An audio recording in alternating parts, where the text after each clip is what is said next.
Testing continuity on the Frogger ribbon cable. So if I take my probe and put it down here on the first pin, and if I put the other end of the probe, wish I had 3 arms for this.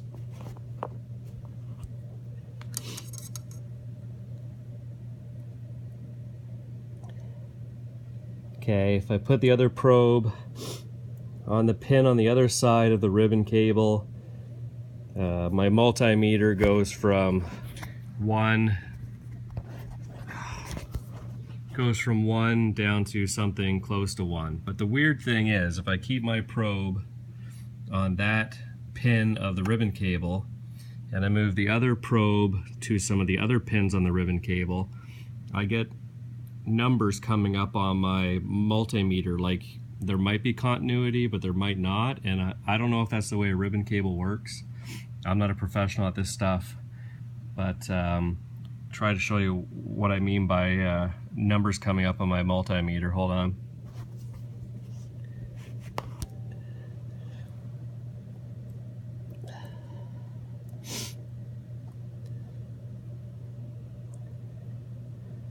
So now I've put the probe is still on pin 1 and the other probe is just on other pins on the other side of the ribbon, and I'm getting multimeters telling me 423.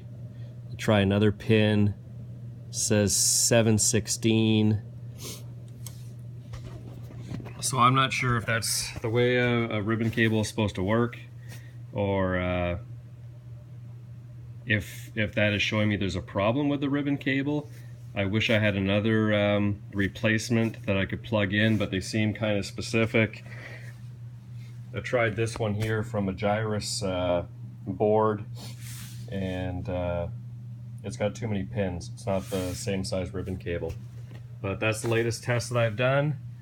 And one other thing, while I've got this video rolling, is here's Frogger, and here's the chip that says sound on it, and it actually reads sound AY-3-8910. It's a GI chip made in Taiwan. If I come over to this board, which is a parts board from it's a 1942 Capcom board, and I've got 2 chips down here in the bottom, and they read AY-3-8910A. They're GI boards as well, and so I'm wondering if those are also the sound chips. That's the sound area on this Capcom board, and here is what that says. And back over to Frogger. Wish the light was better. I'll try and use this. Okay, that's what the Frogger board says. So I don't know if that's a good replacement. The crappy thing is that these are not socketed. These are soldered, and I am far from an expert with a soldering iron, so I'm not looking forward to having to possibly pop these out and try them out in Frogger, but let me know if that's a good move.